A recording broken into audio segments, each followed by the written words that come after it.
Vamos dar início, então?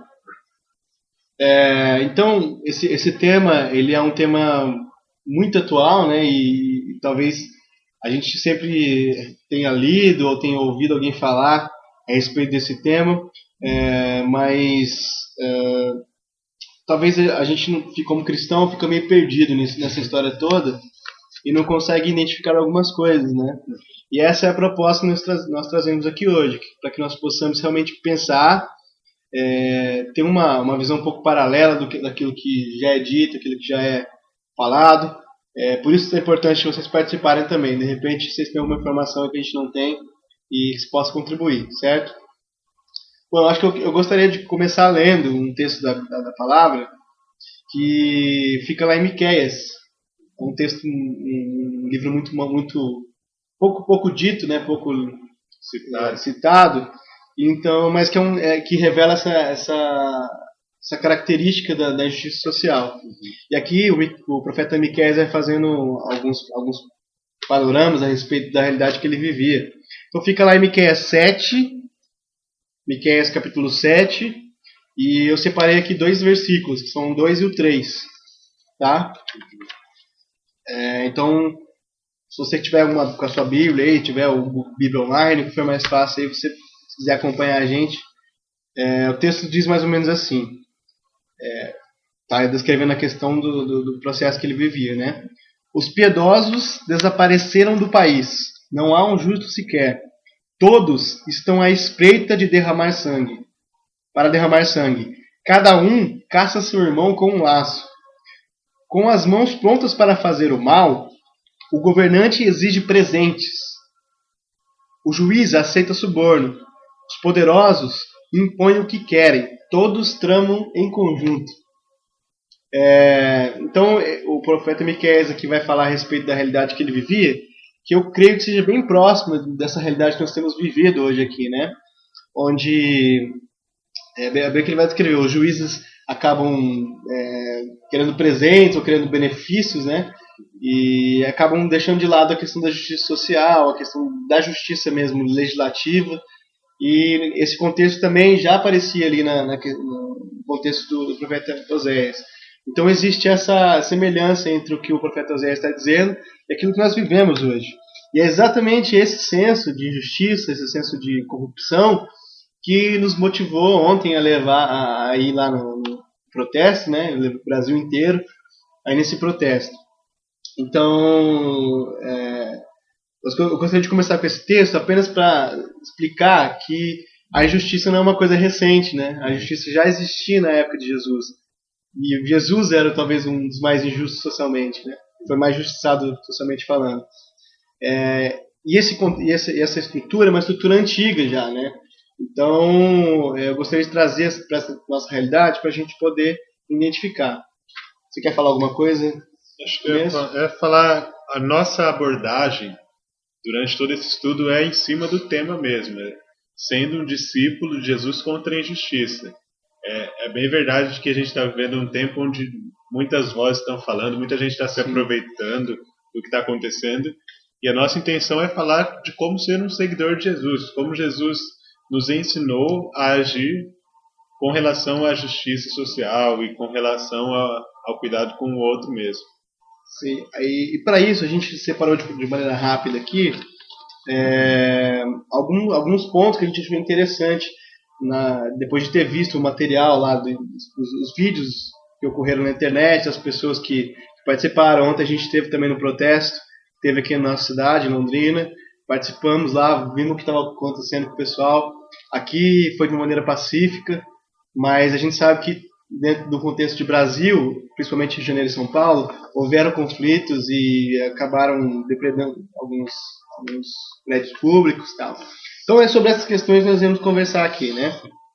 Nós separamos um tema. O primeiro deles que nós gostaríamos de dizer é que Jesus talvez fosse um protestante, né?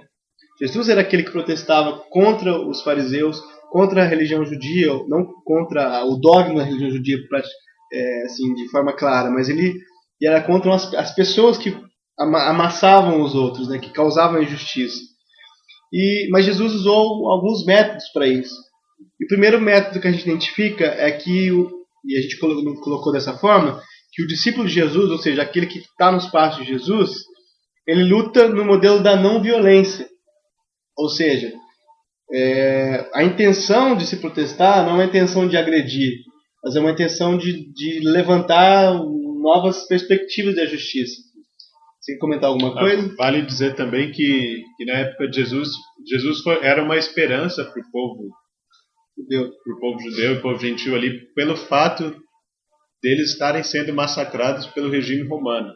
Então, ele lutou não só contra uma elite religiosa, mas também como uma elite política e econômica, que era o Império Romano, que estava assolando as pessoas naquele contexto ali. Eles matavam, né? Uma realidade um pouco mais complicada. Uma realidade muito dura de abuso nos impostos, de abuso no cumprimento da lei e assim por diante. Inclusive, dentro da estrutura romana, acabou se infiltrando também entre os judeus, né?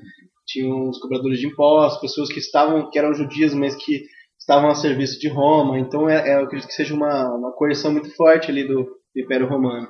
E o povo vivia isso, né? Vivia essa opressão do Império Romano.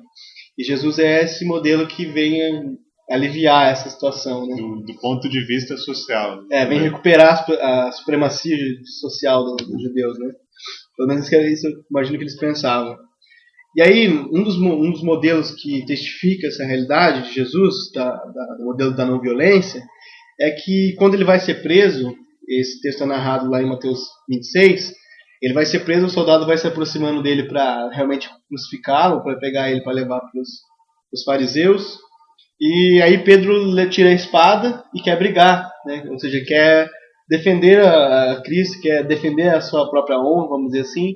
E ele quer ir pro fight, ele quer sair na porrada com os soldados. E aí ele recebe uma ordem de Jesus, né? Que vai dizer lá no capítulo 26 de Mateus, no versículo 52, onde narra essa história, vai dizer, põe a espada Jesus fala para ele, põe essa espada de volta, o que vive da espada morrerá por ela.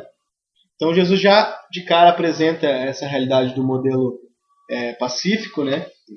E eu sei que também às vezes a gente entende que o modelo pacífico é aquele modelo em que a gente tem que ficar na inércia, né? Tipo, eu vou apanhar aqui e vou ficar isso, vai ficar por isso mesmo, né? Jesus ele não opta pela espada. Ele poderia muito bem optar pela espada, né? Mas ele opta por não lutar com a espada. E ele dá essa ordem para que Pedro realmente guardasse a espada. O Jesus era o cara que poderia tranquilamente fazer uso da violência. Porque ele poderia falar, vocês querem me prender? Então vocês vão ver, eu vou pedir a meu pai vai mandar uma legião de anjos aqui para acabar com todos vocês. E ele não, ele dá o modelo da não violência e já dá um ensinamento, porque ele fala que aqueles que lançarem mão da espada, a espada morrerão, ou seja, aqueles que são violentos sofrerão violência. Então ele dá um modelo da não violência e ao mesmo tempo já dá um ensinamento pra gente, que todo aquele que quiser usar da violência vai sofrer violência contra si também. O modelo da ditadura, melhor, do Império Romano foi esse, né? Porque eles realmente pressionaram tanto o povo judeu que depois eles sofreram uma violência, né? De realmente o imperador ter que trocar toda a questão estrutural do Império, porque a violência acabou gerando uma outra violência, né? Talvez não na mesma grandeza, mas acabou também entrando nele, sendo inserido no Império Romano também de forma violenta. Então, é aquela máxima, né, que a violência gera violência. E ontem nos protestos a gente viu muita gente que realmente protestava de maneira pacífica, ou seja, não adotando o outro modelo senão que Jesus tinha nos ensinado, né, que é a questão da não violência, mas um grupo específico acabou por entrar lá na violência e depredar prédios e entrar em luta corporal com a polícia, né? E creio que essa bandeira não é uma bandeira cristã da violência física, né? Claro que a justiça social é um ponto que Jesus bate, mas não da violência física, né? Jesus quebra totalmente essa tendência da resposta violenta à opressão, porque o povo judeu era muito oprimido pelo Império Romano, e Jesus quebra isso dizendo: Porque naquela época acontecia algo assim: se o soldado estava carregando uma carga e ele estava cansado daquela carga, ele podia parar e pedir para qualquer um dos cidadãos locais carregar aquela carga. Uhum. Então Jesus fala: ó, se alguém fizer você carregar a carga por 1 milha, ande 2. Se alguém bater num lado do seu rosto, você oferece a outra face. Ou seja, ele fala: não revide. Se alguém mandar você andar 1 milha, você não vai brigar com o cara. E se o cara bater na sua face, você não vai querer bater na dele. Não, dê a outra. Ou seja, ele ensina um modelo da não violência totalmente. Eu descrevi aqui que os valores do reino de Deus são outros, né? Não é essa questão do revanchismo ou então de querer revidar. E nós somos muito assim, né? A Bíblia vai dizer que todo mal precede do homem. Ou seja, nós temos essa cultura de violência. E isso nos faz ser esse impulso violento em direção ao Estado, ao outro, ou alguma ideologia que nós estamos perdidos. Jesus não trabalha com esse ódio da política e do revanchismo. A força de uma causa não está ligada ao poder de artilharia, ou seja, aquele que pode agredir mais, não necessariamente é aquele que tem mais força na luta, né? Esse é o nosso modelo de pensar, mas Jesus vai inverter esse processo. Acho que só para citar alguns outros exemplos bíblicos também.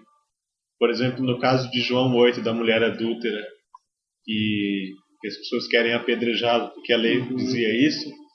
E além de Jesus dar uma grande lição de graça, uma lição de igualdade, de que somos todos pecadores, ele dá uma lição também de paz. Porque ele diz que aquele que não tiver nenhum pecado pode tirar a primeira pedra. O que fez com que ninguém tivesse motivo para ser violento ali, né? Além de toda a lição teológica, também tem essa lição social da não violência. Ele está mostrando isso. Ele está mostrando que a violência não resolve. A autorreflexão resolve. A violência não resolve. A graça resolve. A violência não resolve. O amor resolve. Ele está mostrando de várias maneiras que a violência não resolve, através desse ato dele de dizer: quem não tiver nenhum pecado, que atire a primeira pedra. Eu acho que esse modelo da justiça, de que a violência é o exercício da justiça, esse é um modelo ditatorial, né? E Cristo não tem esse por padrão, querer enfiar a goela abaixo, ou então querer coagir alguém, né? Porque ele bem poderia fazer isso, mas esse não é o modelo dele. Ele resolve realmente virar o outro lado e sofrer as agressões, né? E melhor, sem se defender. Ele não se defendeu. Repare bem que ele não se defendeu. Ele simplesmente entendeu que aquilo fazia parte do processo qual ele tinha se enfiado para participar. E aí talvez essa consciência tenha nos faltado em relação à igreja. Então a força de uma causa não está ligada ao seu poder de artilharia, mas com a sensatez entre o discurso e o comportamento. Ou seja, Cristo é aquele que entendendo que a violência não resolveria, não agiu violentamente. Simples assim, né? Essa questão da sensatez entre o que eu digo e aquilo que eu vivo. É mais uma questão que a gente tem abordado bastante aqui e que se faz também nas ruas isso, né? De repente você vê um cidadão que depreda lugares, ele está de desacordo com Cristo. E Cristo não agiria assim. Então essa mentalidade é preciso que nós tenhamos, né? Jesus foi o grande pacificador, né? Nós, como discípulos dele, também temos que ser pacificadores. Ele fala: bem-aventurados pacificadores. Porque pacificador é quem interrompe um ciclo de ódio. Então, Jesus interrompeu esse ciclo de ódio do povo para com o Império Romano, falando do ponto de vista social. Inclusive, o pacificador é aquele que cria essa ponte de diálogo, né? Não é necessariamente alguém que faz um processo de coerção, mas é alguém que cria uma ponte de diálogo entre as duas pontas, né? Jesus fez isso o tempo todo, entre nós e Deus, entre nós entre o povo judeu e o povo romano. Então, o pacificador, eu entendo dessa forma, que é essa pessoa que realmente faz essa ponte, né? Que mais? Acho que Você queria botar mais uma coisa? Eu vi muita gente justificando a violência usando aquele episódio de Mateus 11, quando Jesus entra no templo e expulsa os vendedores dali. Esse episódio ele tem uma conotação teológica e muito grande, né, do Sim. ponto de vista da justificação e tudo. O que acontecia naquela época é que as pessoas ofereciam sacrifício a Deus como remissão de pecados. Então, por exemplo, o sacrifício de pombas era chamado sacrifício dos pobres. E o que estava acontecendo é que as pessoas, elas pecavam, e quando iam para oferecer um sacrifício diante de Deus, elas não criavam um animal ou não preparavam aquele animal, ou sacrifício para Deus. E quando chegavam na porta do templo ou dentro do templo, compravam e ofereciam um sacrifício. Ou seja, estava pegando toda a preparação para o culto, toda a autorreflexão. E isso é uma causa que deixa Jesus furioso mesmo. Sim. E ele pega e expulsa, né? Ele grita: tirem daqui. Violentamente. Tirem daqui esses animais que vocês estão vendendo. E saiam daqui, vocês estão transformando a casa de Deus numa casa de salteadores. Sim. Não é salteadores no sentido de estar roubando dinheiro para pôr no bolso, mas está roubando essa comunhão do povo com Deus, essa preparação para o culto. E eu diria que Jesus nem foi violento, ele foi enérgico, que é uma coisa que a gente vai ver, que pacífico é diferente de passivo. Isso. Então, ele não foi passivo, ele foi pacífico. E nessa pacificidade ele foi enérgico. E até hoje é uma discussão grande esse fato, né, de Jesus ter entrado no templo. Mas o fato é que ele foi pacífico sem ser passivo, simplesmente assim. Eu acho que também é uma questão de ter agredido, né? Essa questão de ter agredido o que é sagrado, né? Isso também infere muito a quem Jesus era. Não digo sagrado no sentido do templo, ou então do ritual, da cerimônia, mas isso é ir contra Deus, né? E isso realmente é uma questão que deixava ele muito bravo, né? E foi nesses casos que ele bateu. E por causa dessas questões, né? Que são questões da injustiça causada pelo povo. Nós vamos ver mais pra frente também aqui que a injustiça ela gera esse problema com Deus. E esse é o nosso problema também. Certo? Tem mais alguma colocação que você queria colocar? Acho que, antes de passar para outro ponto, só citar Provérbios 3:31. Fala: não tenha inveja do homem violento e nem escolha nenhum de seus caminhos. Então, não escolha o caminho da violência. Acho que esse é o grande ensinamento que nós precisamos entender aqui dentro desse contexto social, né? Certo. Vamos caminhando então. A segunda observação que nós percebemos é que lutar contra a injustiça social é um dever do discípulo de Jesus. E ele vai nos ensinar isso, vamos dizer assim, na Bíblia inteira. Vamos dizer, ele diz que realmente esse é um dever do discípulo. Aquele que tem as características de Jesus ou que seguem os seus passos são esses que lutam contra a injustiça. Os profetas, nós temos muitos exemplos na Bíblia, talvez os mais pontuais o mais pontual é Oséias, que realmente enfrentava uma realidade ali, que nós vamos precisar estar um pouquinho mais a fundo, mas que lutou por essa injustiça de um povo sobre o outro, né? Então, aquele que está ligado com Cristo é aquele que luta contra a injustiça social. E ele vai dar várias lições a respeito disso. A Bíblia mesmo vai dizer lá em Provérbios 31, do 8 e 9, vai dizer assim, é uma ordem, né? Não feches a boca se puderes contribuir para ajudar os que não sabem e não têm meios de se defender. Não te cales, deves interferir sempre a favor dos necessitados, exigindo que se lhes faça justiça. Então, lá em Provérbios, quando está escrito isso, está dizendo exatamente esta. Hoje nós estamos com uma mania na questão evangélica, que é a voz profética, né? Vamos levantar uma voz profética. Mas o que é essa voz profética se não é esse levante a respeito de lutar pelas causas dos necessitados que ele vai convocar aqui? Acho que nós entendemos voz profética de forma diferente aqui do autor, né? Ele vai dizer que a voz profética é essa voz que se levanta no meio do povo e que defende eles. Ou seja, que luta pelas lutas deles. Que segue, que realmente é um seguidor de Jesus Cristo. E não essa voz profética que nós conhecemos hoje, que não merece nem comentar, né? Você queria falar alguma coisa a respeito disso? Acho que vale dizer, por exemplo, que o Antigo Testamento é chamado uma divisão assim dentro dele entre a lei e os profetas. E a lei fala muito de um contexto onde o povo tinha um certo medo de Deus. Então, vocês têm medo de Deus, então vocês têm que oferecer sacrifício a Deus. Era essa a fala entre o povo. Então a gente estava ainda lidando com os fenômenos da natureza. E a gente tem que agradar esse Deus para ele não castigar a gente. Então, durante toda a época da lei foi assim. Quando começou os profetas a se levantarem, tanto os pequenos profetas quanto os grandes, eles mostraram uma outra visão de Deus. Que o Deus não era o Deus poder, o Deus controlador dos fenômenos da natureza, ou de todo o universo, mas de um Deus preocupado com a justiça. Gente. Todos os profetas, assim, de uma maneira geral. Acho que teve Amós, teve Oséias entre os pequenos, Isaías falou muito sobre justiça. E os profetas se levantaram para falar isso. Vocês estão oferecendo sacrifício diante de Deus com medo dele, mas vocês fazem isso e acham que está tudo bem, enquanto vocês estão sujando a mão de vocês de sangue, negligenciando a justiça para com os outros. Então, essa divisão é muito interessante. Eu vou citar aqui Isaías.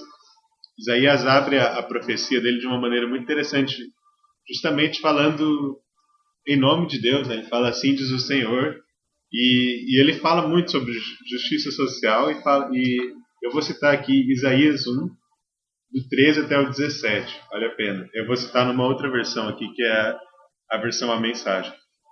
Fala assim: chega de joguinhos religiosos, não suporto mais essa encenação.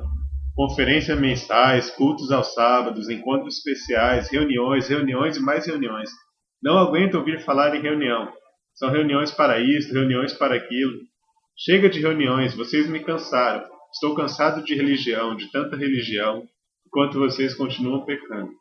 Quando fizerem a próxima oração coletiva, eu vou olhar para o outro lado. Não importa se vocês orarem alto por muito tempo ou com frequência, eu não vou dar ouvido. Sabe por quê?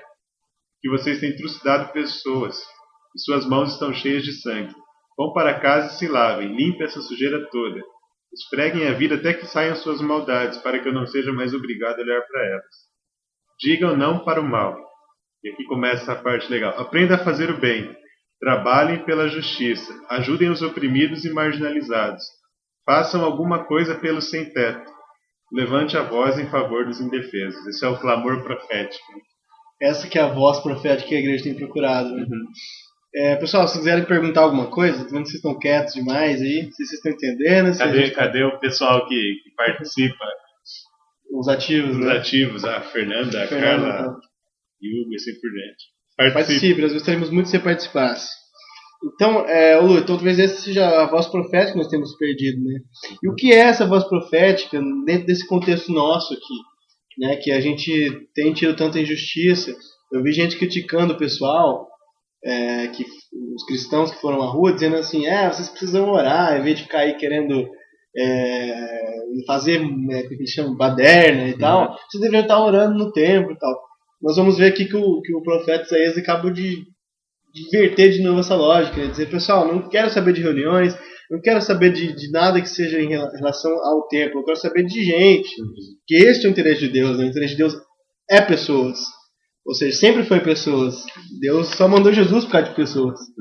Né? Nós perdemos essa voz profética. A gente está preocupado com a titulação ao invés do exercício da profecia, né?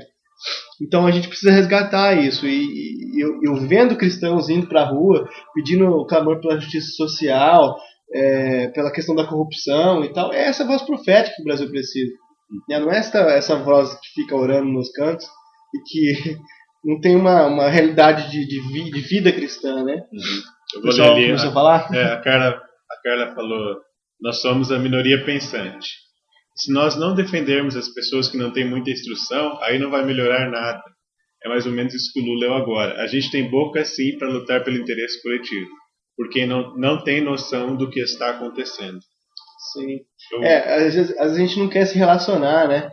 Eu estou ali na minha estrutura há muito tempo, ali com meus amigos e tal, então se dane os pobres, né?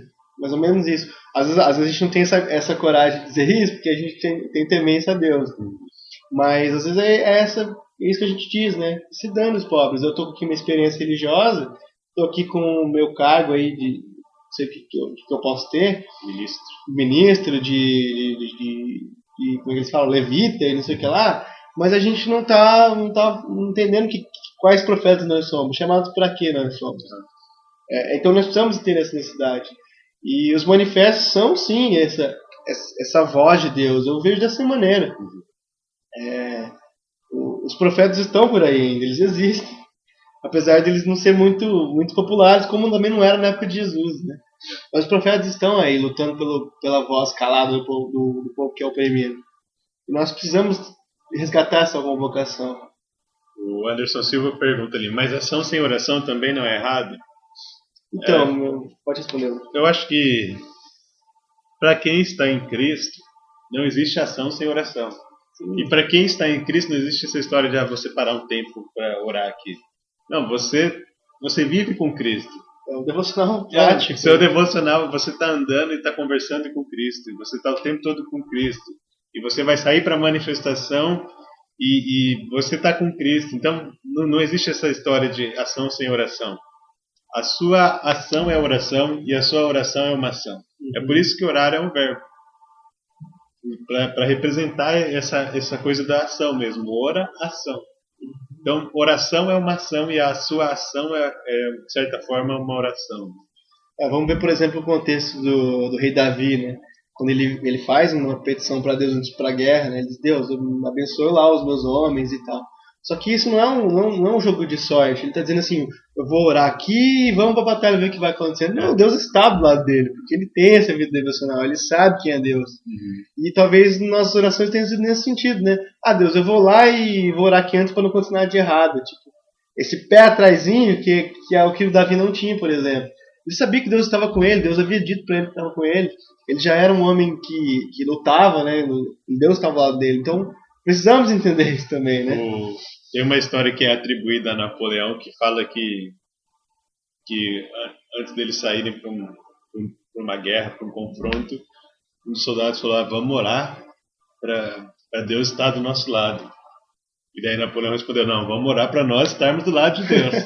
Então é isso, se nós estamos com Cristo, toda a nossa ação é uma oração. Lucas Cardoso está perguntando, o versículo é Isaías o quê? É Isaías 1, Isaías capítulo 1, o que eu li aqui é do 13 até o 17. Essa versão é da mensagem. É a versão da mensagem. A versão do Jane Peterson. Mas é uma realidade que nós temos vivido essa aí, né? Talvez a gente precisasse entender melhor quem é Deus também antes de ir para a luta, né? Acho que talvez isso que tenha nos faltado em relação a isso. A Suzana Oliveira está dizendo, vocês não acham que se nós, como evangélicos, protestarmos junto a tantas outras pessoas, muitas com intenção de violência, não seremos confundidos com essas pessoas? Eu creio que não, porque um projeto de Deus já tem sido para todas as ações de nós. Deus é soberano para fazer isso. Nós vamos, por exemplo, eu estava lendo esses dias sobre o Dietrich Bonhoeffer, que é um dos mártires do cristianismo. Ele viveu na época do Hitler e tal, e ele era contra o nazismo, né, mesmo sendo alemão, e ele se aliou a outras pessoas, não se aliou apenas à igreja dele para combater Hitler, ele se aliou a outras pessoas, inclusive pessoas que estavam próximas de Hitler. Talvez se ele tivesse com essa mentalidade, não, eu vou aqui só em um pessoal que eu confio, nos meus aqui, e olha que combater Hitler em pessoas que não conhecem é um negócio que é uma fé enorme, né? Então, assim, eu creio que Deus nos ajuda a lutar contra a injustiça. E para isso, nem que ele precise usar outras pessoas que não são cristãos.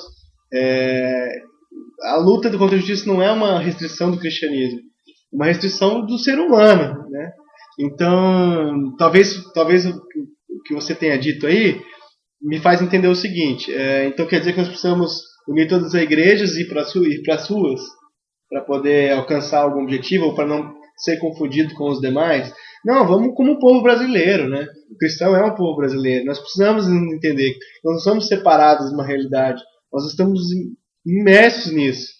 Entendeu? Então eu acho que não acontece isso, não. Pode acontecer de alguns cristãos se revelarem não cristãos lá.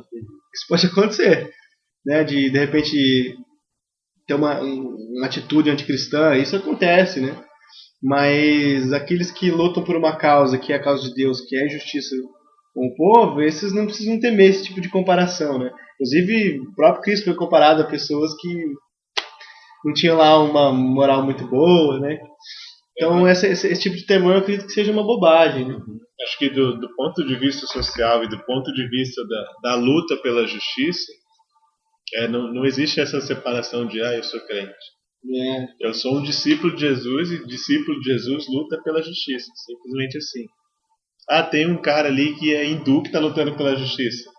A gente vai lutar pela justiça. Porque aqui a gente não está batalhando pela minha fé espiritual, mas pelo direito do outro. Isso que é lutar pela justiça. Eu acho que isso significa também que se amanhã o movimento torna-se uma característica anticristã, eu sou livre para sair disso, entendeu? Porque a minha referência é Deus, não é a luta do grupo, né? Se amanhã começar a depredar os lugares, como eu disse aqui, ou se começar a agir de forma violenta, agredir pessoas, eu tenho total liberdade para me desvincular desse tipo de coisa. Isso não é, primeiro porque isso não é cristão. Isso não é a busca pela justiça. Eu tenho liberdade para sair disso, para buscar a justiça, que é o que... Exatamente. Então, não é porque você está em um grupo que você está fadado a ser taxado ou a ficar lá para sempre, né? Essa liberdade todo cristão precisa ter. É isso que nós estamos falando. Ser cristão é se entender como cristão, né? Talvez a gente sabe que a gente é cristão, mas não se entende como cristão. Isso tem dificultado a nossa expressividade também. Porque nós estamos buscando exatamente essa expressão coletiva, né? Se um líder cristão monta um grupo, a gente quer estar lá no meio. Agora, se um cidadão comum levanta um grupo, a gente não quer estar lá no meio. Esse talvez tenha sido o nosso erro, né? Isso não quer dizer que nós não precisamos protestar como comunidade, como igreja de Deus. Isso também é muito importante, tá? Que mais? Silvia Francisco. A Silvia está dizendo: creio que podemos fazer diferença também no meio das manifestações. Exatamente. Se um cidadão está lá, nós estamos falando aqui, se o cidadão está lá numa luta errada ou numa luta que você não entende, você tem total liberdade de chegar para ele e falar: querido, não precisamos disso aqui, entendeu? Vamos lutar por uma realidade maior, né? Inclusive, nós precisamos fazer esse papel. Meu modelo é outro. Meu modelo é o da não violência. Exatamente. Essa é a diferença que a gente faz nesse meio. Eu acho que também tem outra coisa que a gente está com muito medo do mundo. Né? Porque a gente tem esse estereótipo ruim do mundo. Porque João fala: não ameis o mundo nem as coisas que há no mundo. Então a gente acha que as coisas do mundo é boate, barzinho e é baderna na rua. Essa manifestação. A gente não, isso aí é coisa do mundo. Não ameis o mundo nem as coisas que há no mundo. Mas por outro lado, a Bíblia, o próprio João fala: porque Deus amou o mundo de tal maneira. Mas que negócio é esse? Deus pode amar, a gente não pode? Como é que fica? Como é que funciona essa história? Deus amou o mundo de tal maneira, Deus amou a humanidade de tal maneira. E não ameis o mundo não amem esse sistema que forma vítimas. Esse sistema que pratica injustiça contra as pessoas. Então a gente não pode amar o mundo, esse sistema que forma vítima. Mas nós devemos amar o mundo, a humanidade. E amar o mundo, a humanidade, é lutar contra o mundo, o sistema que forma vítima. Então não tem que ter esse medo do mundo. Tem que ter esse amor pela humanidade para lutar contra o sistema mundano. Por exemplo, se a gente tivesse comentado na 10, talvez... Vou dar um exemplo, por exemplo. Algumas comunidades têm, por exemplo, o setor de assistência social na igreja. Quantas das nossas comunidades estariam dispostas a ceder um lápis de cor, uma comida, para pessoas que olhassem para você e dissessem assim: eu não vou frequentar a sua igreja, nunca quero olhar para o seu pastor? Quantos de nós estaríamos dispostos a falar: não, amado, eu não estou fazendo isso para você vir na minha igreja, estou fazendo isso porque essa é a humanização do cristianismo, é isso que Cristo faria. Eu acho que é isso que nós precisamos entender, né?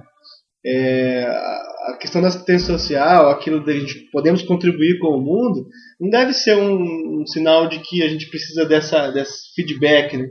É porque simplesmente o outro é humano e eu sou humano e Deus nos faz humano e nos torna os outros, nos dá a oportunidade de dar dignidade para outras pessoas.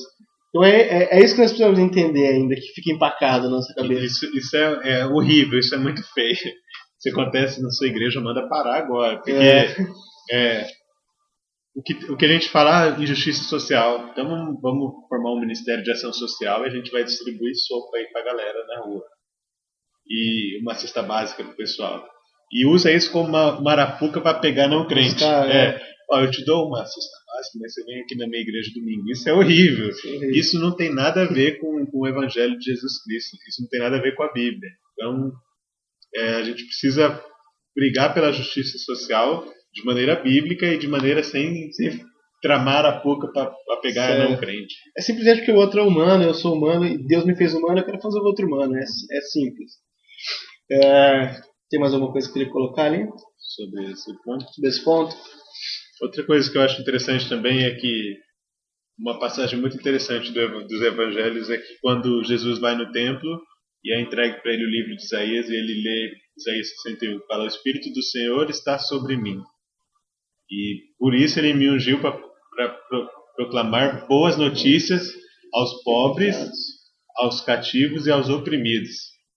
E começa falando que o Espírito do Senhor está sobre mim. Isso é muito interessante porque a gente tem trocado. Muito das igrejas hoje falam: ó, a evidência do Espírito Santo na sua vida é você falar em línguas. É o batismo do Espírito Santo, você tem que falar em língua. Ou você tem que ter o dom da profecia, o dom de revelação. E com Jesus é o contrário. A evidência do Espírito Santo sobre ele é que ele se levanta para levar boas notícias aos oprimidos, aos pobres e aos cativos. Essa é a evidência do Espírito Santo. Então, se a pessoa tem o Espírito Santo, ela vai partir no sentido de lutar contra a injustiça social. Não necessariamente de falar em línguas e todos esses dogmas. Você já está analisando essa gana de queremos ser reconhecidos como profeta, né?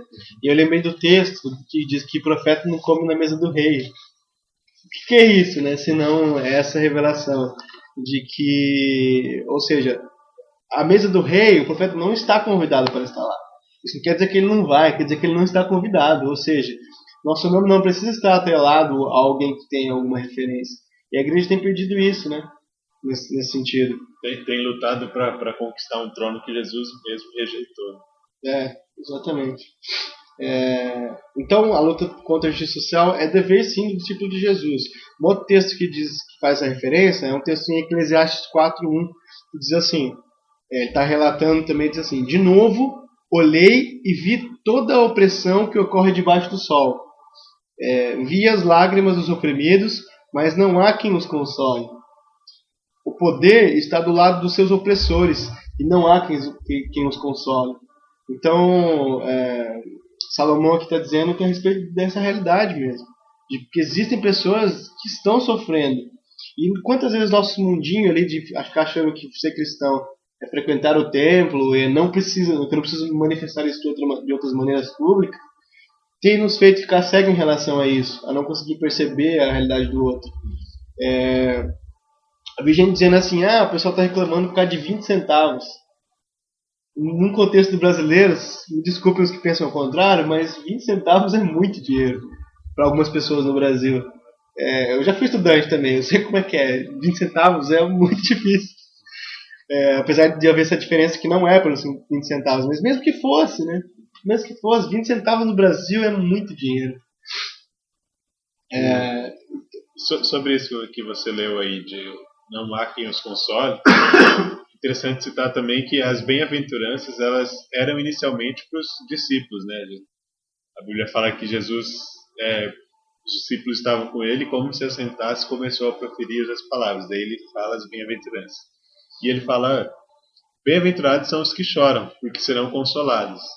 Ele está falando que vocês são meus discípulos, vocês vão consolar. Então, felizes são os que choram, porque tem vocês, são meus discípulos, que vão consolá-los. Certo. A cara está dizendo que os 20 centavos foram apenas estopim. Exatamente. É um processo depois dessa constatação. Quando você olha, você fala: isso aí tá demais, cara. Isso aí não pode continuar assim. Acho que essa indignação que o cristão deveria ter, que a gente já perdeu, né?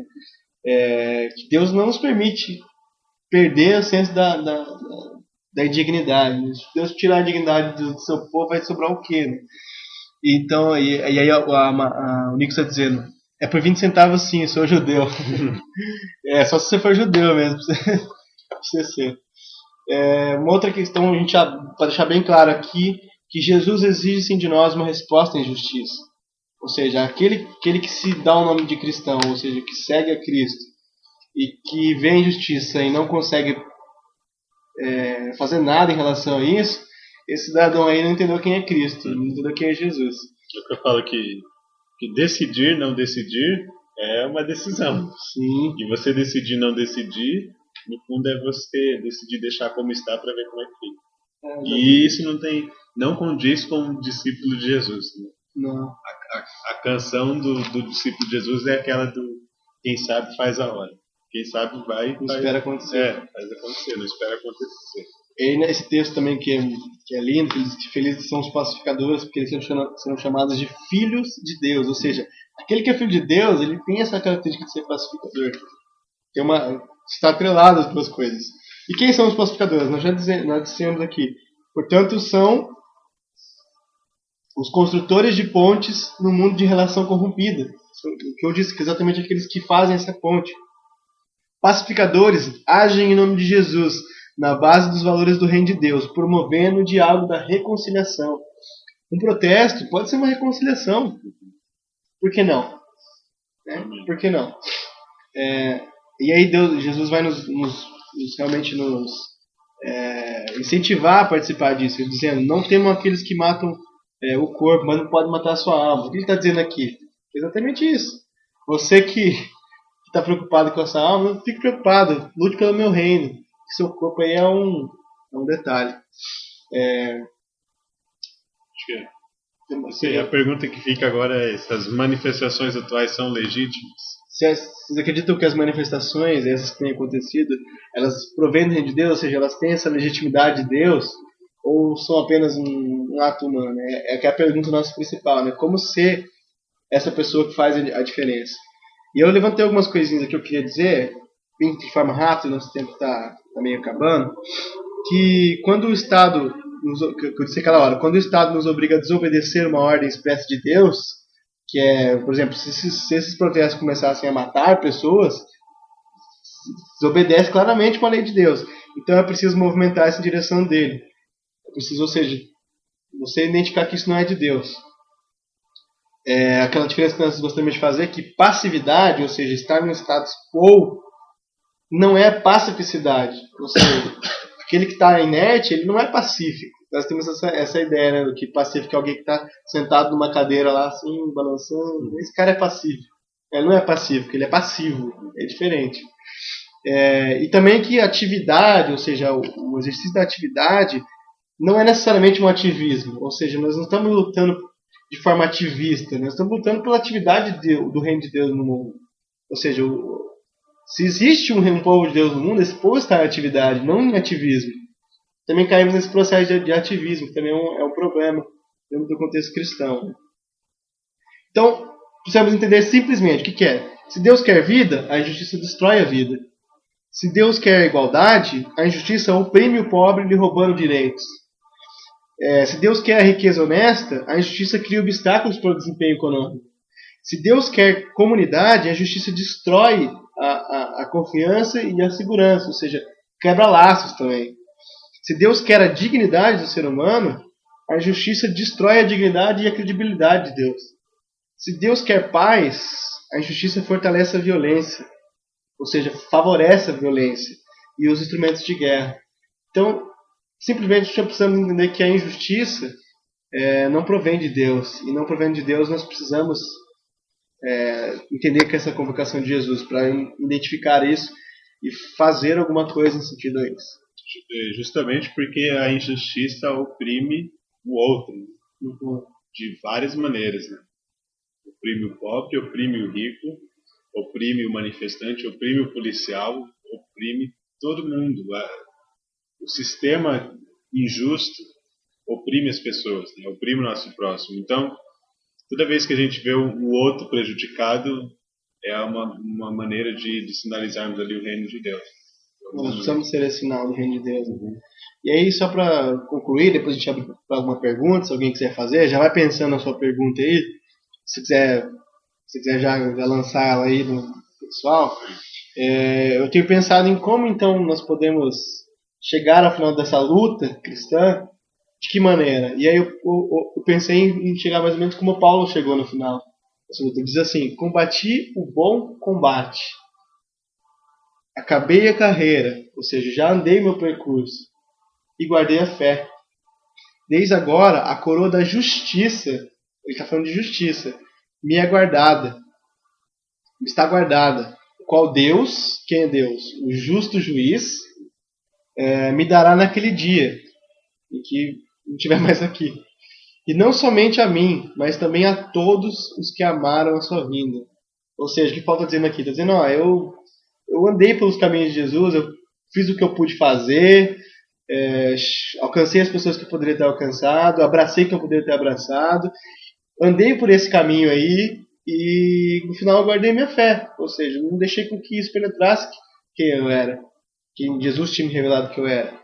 E desde então agora eu estou esperando que Deus venha me dar essa coroa da justiça, ou seja, me dizer que eu andei conforme Jesus andou, quando meu final estiver próximo, né? Quando ele disse que o final dele já estava próximo mesmo.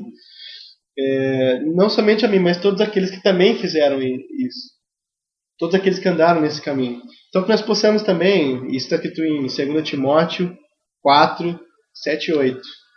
Então que nós possamos realmente também chegar ao final desse processo cristão com essa mentalidade.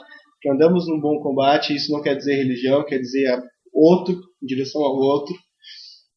Abraçando, falando, sendo, que é o mais importante. E chegar no final com a fé guardada, né? Com a certeza de que Deus nos vai dar a coroa da justiça. É isso. Mais alguma coisa? Não. Então, ótimo. Acho que eu ouvi o pessoal. Se alguém tiver alguma pergunta, pode mandar. Acho que o que fica desse ponto é o seguinte: que manifestações legítimas são aquelas que visam combater a injustiça. É isso que fica assim. Toda vez que a manifestação estiver combatendo uma injustiça, o sistema que oprime o outro, então aí nós devemos estar lá. Porque aí é uma expressão do reino de Deus. Combater a injustiça é isso. Isso questiona também muito das marchas que temos feito do ponto de vista cristão evangélico. Né? Marcha para Jesus, está combatendo alguma injustiça? Se está combatendo, eu estou lá, mas se não está, do que adianta? Se nós temos inúmeros versículos, inúmeros textos bíblicos, como os que a gente leu aqui, fundamentando a luta contra a injustiça, a luta pela justiça social. E não tem nenhum versículo bíblico falando, marchem por Jesus na rua. O que fala é, vão e façam discípulo onde vocês estiverem, simplesmente. E sejam quem Cristo foi, né? Acho que também essa é uma coisa que a gente precisava entender um pouquinho melhor no contexto cristão, de forma geral, né? Que nós queremos estar atrelado ao nome de Jesus, mas nós não queremos fazer o que Jesus fez. Esse talvez tenha sido um dos nossos problemas. Em relação aos protestos, como você disse, toda vez que for levantada uma bandeira contra alguma injustiça, onde existe um agente que oprime e um agente que é o opressor, eu não estou ao lado de quem está oprimido, com certeza absoluta. E essa convocação aqui.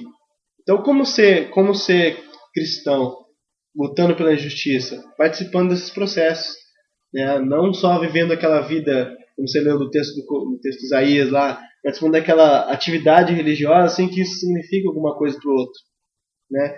Essa emancipação nós precisamos ter na nossa fé. Mais alguma não, né? Vocês têm alguma pergunta?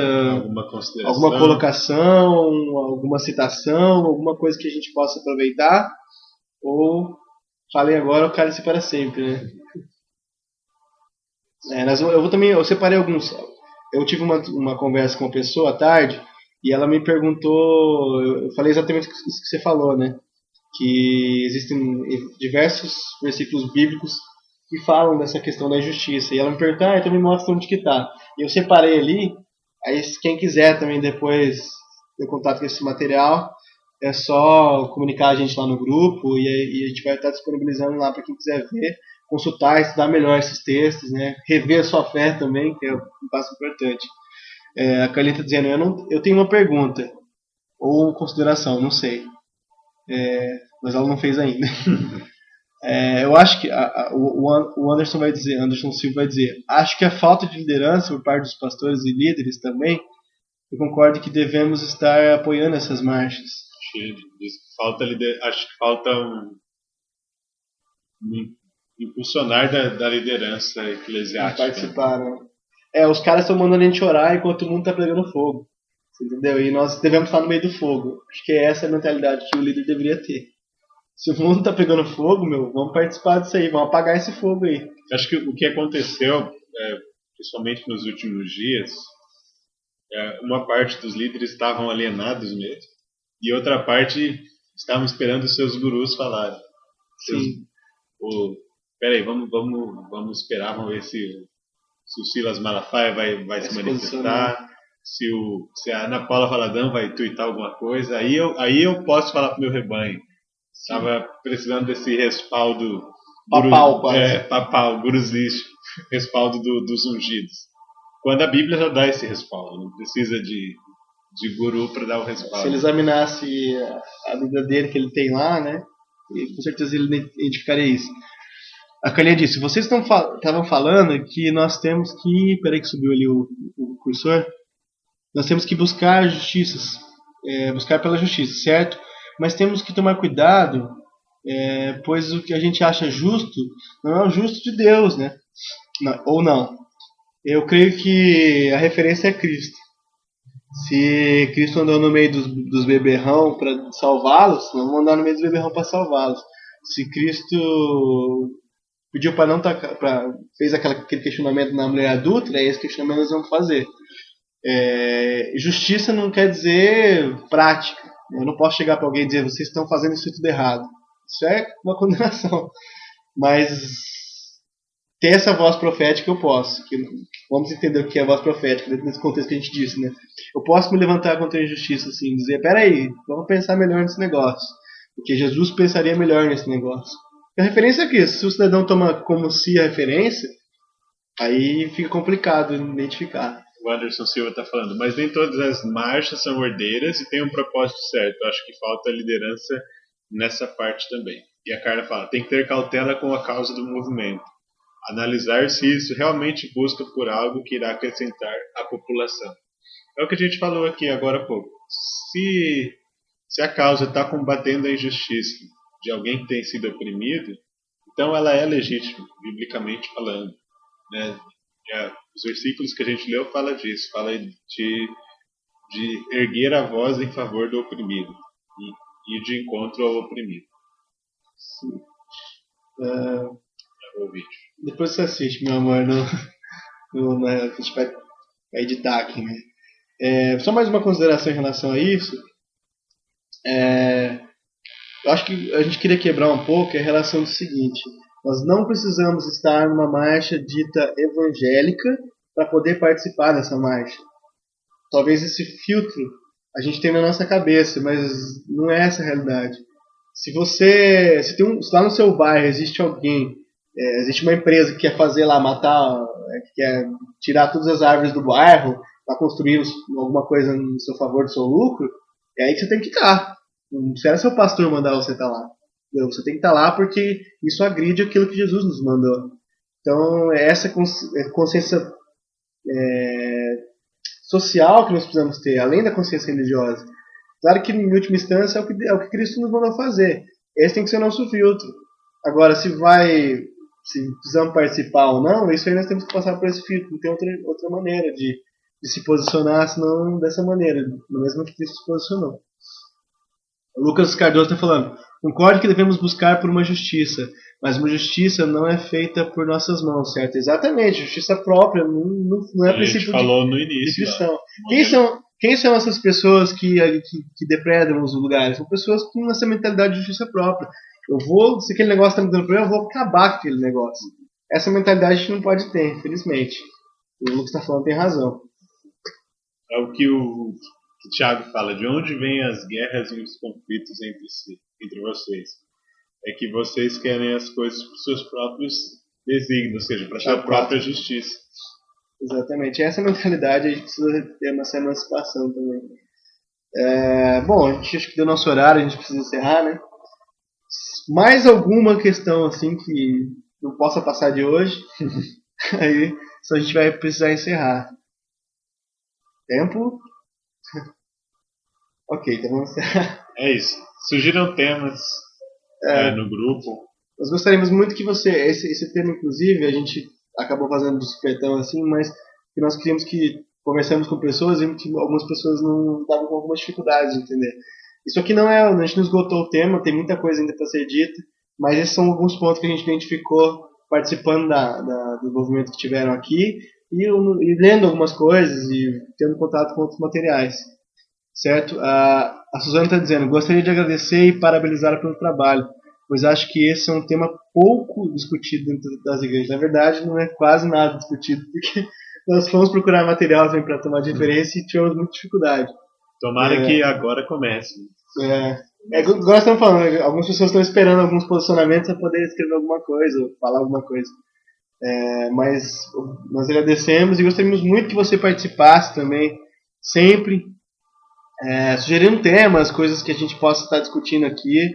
Nós vamos fazer um estudo prévio, gostaríamos que vocês também estudassem e pudessem contribuir aqui de alguma forma. Certo?